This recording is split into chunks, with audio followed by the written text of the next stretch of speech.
नमस्कार दोस्तों, स्वागत है आपका हमारे यूट्यूब चैनल वीटू नर्सिंग पे। आप सबको पता है बीटीएससी की तरफ से सिलेबस ऑलरेडी जारी कर दिया है और अब हो सकता है कि इस मंथ के लास्ट तक में या फिर मार्च लास्ट या अप्रैल तक में जो है, आपको पता होगा कि जो स्वास्थ्य विभाग के सचिव हैं उनके द्वारा भी ये कहा गया था कि मार्च लास्ट और अप्रैल तक में जो है स्टाफ नर्स के लिए विज्ञापन हम लोग दे देंगे। ठीक है, तो सिलेबस 6 तारीख को ऑलरेडी अपलोड किया जा चुका है बीटीएससी के ऑफिशियल वेबसाइट पे। और अभी क्या है कि कुछ लोगों को कुछ ऐसी बातें बताना बहुत ज़रूरी है ताकि उस समय जब आपका विज्ञापन आए तो आपके लिए ऐसी कोई परेशानी ना खड़ी करे जिससे आपको दिक्कत हो। तो उसमें से सबसे पहला एक ज़रूरी डॉक्यूमेंट्स है जो कि आप सबको, जो खास करके बिहार से बाहर अगर आपने बीएससी या जीएनएम किया है तो आपके लिए बहुत ही ज़रूरी ये डॉक्यूमेंट्स हैं। ठीक है, इस वीडियो में हम आपको बीटीएससी से जुड़े कुछ अहम जानकारी देने का प्रयास करेंगे जो कि आपके लिए काफ़ी यूज़फुल होगा। और अगर आपको लगे कि ये काफ़ी यूज़फुल वीडियो है तो ज़रूर एक बार लाइक कर दीजिएगा, कमेंट कर दीजिएगा। अगर आपने अभी तक बीटीएससी, खास करके बीटीएससी से जुड़े हुए जो भी अपडेट आपको चाहिए, आपको इस चैनल पे सबसे पहले मिलेगा।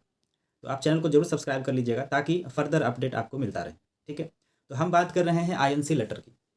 ठीक है, आईएनसी लेटर क्यों ज़रूरी है? आप ये जो आप नियमावली देख रहे हैं, ठीक है, नियमावली से आप आईएनसी लेटर की महत्व को आप जान सकते हैं। आईएनसी लेटर के बारे में वीडियो हम आज से 8 महीना पहले यानी कि 2024 के जुलाई अगस्त में ही हमने एक वीडियो किया था और उस वीडियो में हमने बताया था आपको कि आईएनसी सुटेबिलिटी लेटर क्यों ज़रूरी है।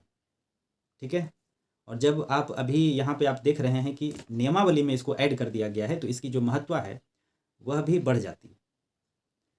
नियमावली में साफ साफ लिखा हुआ है कि वैसे कैंडिडेट जो कि बिहार से बाहर से नर्सिंग किए हैं तो उनके पास आईएनसी की सुटेबिलिटी होना अनिवार्य है। इसका मतलब ये है कि अगर आपने बिहार से छोड़ करके कहीं मध्य प्रदेश से, झारखंड से या फिर बेंगलोर कर्नाटका से या पंजाब से, यानी बिहार से बाहर कहीं भी आपका कॉलेज अगर था, आप रहने वाले भी बिहार के हैं, तो आपको आईएनसी सुटेबिलिटी लेटर बनाना बहुत ज़रूरी है। ठीक है, बनाने का क्या प्रोसेस है वो हमने अपने उस वीडियो में ऑलरेडी बताया हुआ है और बहुत सारे लोगों ने उस वीडियो से लाभ भी लिया है और देख करके अपना सुटेबिलिटी अप्लाई किया है। अगर आप अभी तक अप्लाई नहीं किए हैं तो आप ज़रूर से ज़रूर, जो खास करके बिहार के बाहर के कैंडिडेट हैं, वो ज़रूर बनवा करके इसको रख लें। ठीक है, और इसको बनाने में जो समय लगता है, इसको बनने में जो समय लगता है वो आपका मिनिमम 1 मंथ का है। हालांकि 15-20 दिन 25 दिन में ये बन करके उसी लॉगिन आईडी पे मिल जाता है जहाँ से आप उसके लिए अप्लाई करोगे। ठीक है, लेकिन मिनिमम आपको 15 से 20 दिन का समय जो है इसमें लगेगा। तो अभी जैसे ही सिलेबस आया है तो आप मान के चलो कि अगले मंथ अगर आ जाता है इसका विज्ञापन तो बेहतर है कि आप पहले से ही इसको बनवा करके रख लें। ठीक है, तो ये बनाना आपके लिए बहुत ज़रूरी है क्योंकि हो सकता है जैसे ही विज्ञापन आएगा तो विज्ञापन में हो सकता है कि अगर वो ऐसा कहे कि ये कट ऑफ डेट है, इससे पहले के सारे डॉक्यूमेंट्स बने होने चाहिए, तो आपके लिए जो है काफ़ी सहूलियत हो जाएगा। ठीक है, या ऐसा कहे कि काउंसलिंग से पहले हमें चाहिए, तो इससे अच्छा है कि आप बना करके रख लो। अब इसी में दूसरी बात ये है कि बहुत सारे बच्चे ऐसे हैं, बहुत सारे कैंडिडेट ऐसे हैं जिनका कि कॉलेज आईएनसी नहीं था। ठीक है, हालांकि उस लेटर में जो है ऐसा लिख करके आता है कि आपका कॉलेज फाउंड सुटेबल और नॉट फाउंड सुटेबल, यानी कि आपका कॉलेज अगर आईएनसी से अप्रूव्ड था तो फाउंड सुटेबल आएगा। अगर कॉलेज एप्लीकेशन नहीं था आईएनसी से तो उसमें नॉट फाउंड सुटेबल आता है। अब नॉट फाउंड सुटेबल वाले जो बच्चे हैं उसके द्वारा जो नन आईएनसी कॉलेज है उसके बहुत सारे बच्चों ने बिहार में ऑलरेडी रजिस्ट्रेशन करा लिया है। अब यहाँ पे सवाल है कि सर मेरे पास तो ऑलरेडी बिहार का रजिस्ट्रेशन है और हमारा कॉलेज जो है वो नन आईएनसी था, यानी कि आईएनसी सुटेबल नहीं है, तो उस कंडीशन में हम क्या करें? खास करके जो झारखंड के बहुत सारे बच्चे हैं, मध्य प्रदेश के भी कुछ बच्चे हैं जो इस प्रकार का सवाल हमसे पूछे थे कि मेरा कॉलेज आईएनसी नहीं है लेकिन हमने बिहार में ट्रांसफ़र करा लिया। अब कैसे हुआ है, कौन किया है, ये तो मुझे नहीं मालूम है, लेकिन ऐसे बच्चों को हम स्पष्ट करेंगे कि आप विज्ञापन आने तक का इंतज़ार करिए। अगर विज्ञापन में ऐसा लिखा आता है कि सूटेबिलिटी लेटर जो है आपके लिए मैंडेटरी नहीं है, जिसका कि बिहार का रजिस्ट्रेशन है, तो उनके लिए जो है अच्छा हो जाएगा। अदर देन जैसा भी इंस्ट्रक्शंस आपको विज्ञापन में देखने को मिलेगा तो वो हम फर्दर आपको आगे बता देंगे। ठीक है, उसके बाद सबसे इम्पोर्टेंट है कि आज हमारे पास एक फ़ोन आया था जो कि एक कॉन्ट्रेक्चुअल कैंडिडेट का है, यानी कि वो बिहार गवर्नमेंट में ऑलरेडी काम कर रही है। NHM के माध्यम से वो काम कर रही है। ठीक है, तो उनका कहना है कि क्या हम मिनिमम मार्क्स कितना, हमारे लिए कितना मिनिमम मार्क्स होगा, क्योंकि हम तो फ्रेशर नहीं हैं, हम ऑलरेडी वर्किंग में हैं। तो एक बात आपको हम बता देते हैं कि मिनिमम मार्क्स जो बोर्ड के द्वारा डिसाइड किया गया है, जिसमें से अगर आप जनरल कैटेगरी के हैं, अगर आप OBC के हैं यानी BC2 और EBC, BC1 या BC2, और एक आता है SC ST और एक आता है विकलांग कैंडिडेट। ठीक है, तो आपको पहले हम मिनिमम मार्क्स बता देते हैं। मिनिमम मार्क्स वो है कि आपको 100 में से आपको वो जो मिनिमम मार्क्स का क्राइटेरिया है उसको फुलफिल करना आपको बहुत ज़रूरी है। अगर आप इसको नहीं करते हैं तो आपको मेरिट लिस्ट के लिए कंसीडर नहीं किया जाएगा। ठीक है, ये होता है मिनिमम मार्क्स। तो अब मिनिमम मार्क्स क्या क्या है, तो जनरल कैंडिडेट के लिए है 40%, यानी 100% का एग्ज़ाम हो रहा है तो आपके पास 40% होना जरूरी है।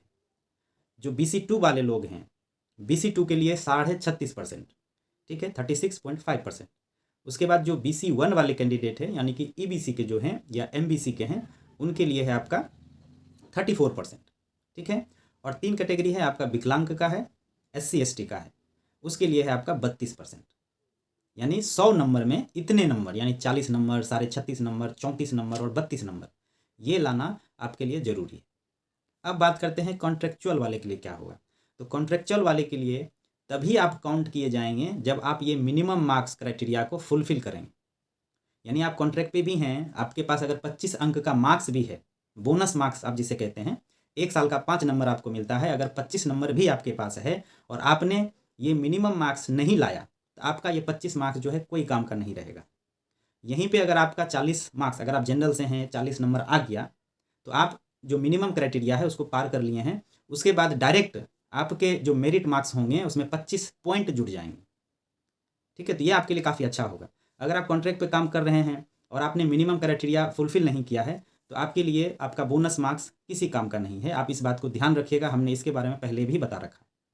ठीक है, उसके बाद बात करते हैं कि जो कॉन्ट्रैक्ट वाले हैं उन वो लोग भी कोई कोई ऐसे, हालांकि ऑलमोस्ट जितने कॉन्ट्रेक्चुअल हैं लगभग 1200-1500 की संख्या पूरे बिहार में होगी, उसके पास लगभग सबके पास लगभग 4 साल प्लस का एक्सपीरियंस ऑलरेडी उनके पास है, यानी कि 20 पॉइंट, उसको हम पॉइंट बोलेंगे, मार्क्स नहीं है। जो बोनस अंक मिलेगा ना वो डायरेक्ट पॉइंट है।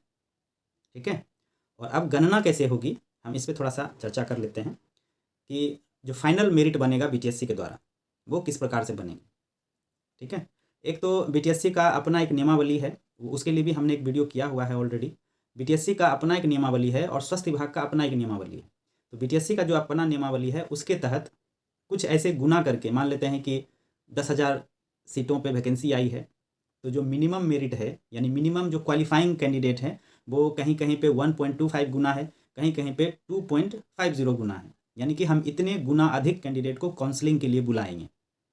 ठीक है, तो इसके लिए हम एक सेपरेट बना देंगे वीडियो BTSC नियमावली, हालांकि बनाया हुआ है मेरा, जब शुरू में आया था तो हम उसी समय बनाए हुए थे। फिर से हम एक बार सोचेंगे कि इसको रिवाइज कर दें ताकि BTSC का जो नियमावली है वो आपको याद रहे। ठीक है, तो कैसे एग्ज़ाम लिए जाएंगे, आपका मेरिट कैसे बनाएगा BTSC, तो सिंपल सा तरीका है उसका। सबसे पहला तो BTSC आपका 75 नंबर का एग्ज़ाम लेगा। BTSC आप स्टाफ नर्स के लिए अगर आप भरते हैं या ट्यूटर के लिए भरते हैं या BTSC से जितने अभी भर्तियां निकली है, चाहे लैब का हो, एक्सरे का हो, सबका 75 मार्क्स का एग्ज़ाम हो रहा है। ठीक है, लेकिन क्वेश्चन वहाँ पे आपको 100 ही मिलेगा, 100 क्वेश्चन 75 मार्क्स के लिए, यानी कि एक क्वेश्चन जो है 0.75 वैल्यू का होगा। आप उसको 100 से गुना करिएगा तो 75 हो जाएगा। ठीक है, तो अगर आपने एग्ज़ाम दिया और एग्ज़ाम में आपने 100 में से 60 क्वेश्चन सही किया है, ठीक है, तो 60 क्वेश्चन अगर आपने सही किया है, अगर आपका 60 बिल्कुल नेगेटिव मार्किंग करके अगर आपका 60 आ रहा है तो वो 60 अंक जो है मल्टीप्लाई होंगे 0.75 से। ठीक है, और जो पॉइंट बनेंगे, जो उसका वैल्यू आएगा वो आपका पॉइंट होगा। अगर आप 60 को 75 से मल्टीप्लाई करते हैं, यानी 60 आपका सही हो रहा है, उसको आप 75 से गुना करिएगा तो आपका लगभग जो है 45, ठीक है, 45 उसका वैल्यू आएगा। तो 45 आपके मार्क्स हैं, अंक हैं। अब उसी 45 से में किसी को 42 आया, किसी को 47 आया, किसी का 50 आया, तो अब उस आधार पे जो है आपका मेरिट बनाया जाएगा।